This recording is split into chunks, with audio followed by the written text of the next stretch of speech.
So really, really good outing for Tylor Megill. Like I said, perhaps his best in the major leagues. Yeah, you could definitely say that. I don't think we have seen it, even his no hitter outing. He walked a, a couple and used a lot of pitches. So I think it's fair to say that he was as nasty as we have seen against a very, very good lineup.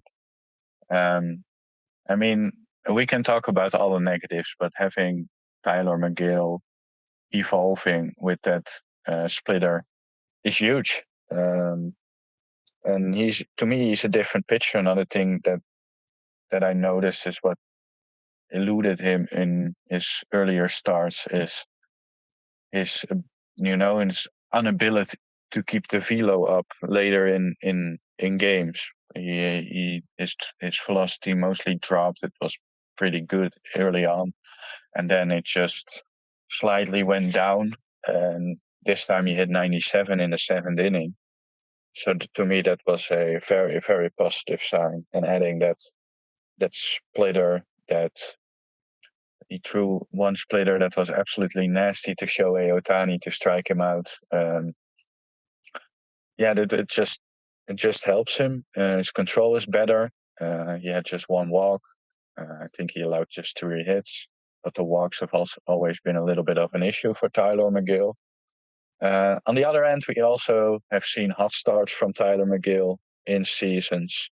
So it's curious to see um, how he will um, how he will keep this going during the season because we need a good full season. And yes, I know he's been hurt, but still, if he goes from now to the end of the year and be a very solid pitcher, we have another guy who can uh, put in a rotation for the next coming years and not worry about paying free agents on a 1 year deal to do that. So it could be a huge help to have McGill as a solid 3 or 4 on.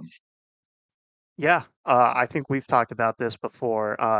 More last year than anything when the Mets still had Scherzer, Verlander, Senga, Quintana. I mean, those were the locks for the rotation going into the season. Obviously, that didn't necessarily happen.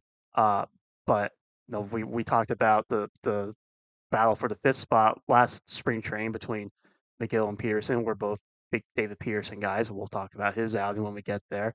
Uh, but I've said in the past, I think McGill stuff would play better out of the bullpen because he's a high velo guy. Relies on the fastball. He and the secondary stuff. Excuse me. Um, sometimes it's there, sometimes it's not. So I thought maybe McGill would be able to maybe be a good transition guy from starter to bullpen. But I don't want to make too much about the American sport, as he likes to call it. But really, that pitch has been he's developed it. It looked good, like you said, against the Dodgers. So it makes I guess what I'm trying to get at is he now maybe has a good, reliable secondary pitch, which could help keep him in the rotation for the future. Um, and obviously, like you talked about the one he threw to Otani, that was really nasty. Um, if this pitch continues to develop, then in my mind anyway, not that I'm the decision maker for the New York Mets, but it changes my outlook a little bit for his future as maybe more of a starter rather than a reliever. This is one of the smartest things you ever said in your whole life, probably. Oh, thank you. Because yeah, you're totally right. The secondary pitches definitely eluded him, and that with losing velo later in his starts, he got end control. I think that's also a big part, which looks better right now. So those three things, we weren't high on Tylor Megill for those reasons. Um, his his fastball has always been solid, but yeah, like you mentioned, the secondary stuff to me was meh, was iffy. It wasn't necessarily great. So now he added a true pitch, and I think it also increases the potential of the other secondary pitches too. One pitch could make a huge difference in your full arsenal because it gets into hitters' minds. And so yes, right now I would say keep him in the rotation and see what you got in the new Tylor Megill instead of I think early on we said when Tylor Megill gets back, Jose Butto should be in the rotation, and I'm a big Jose Butto guy. He will be in the rotation soon with after the deadline or before. That's a given.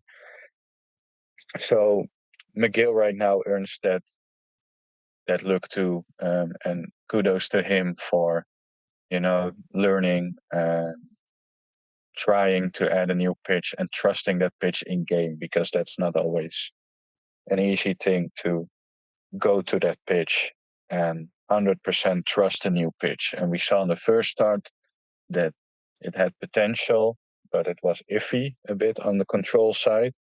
And this start, we already saw him having a better control of it, and we saw the success. So, and definitely one huge positive in this terrible series is the Tylor Megill outing.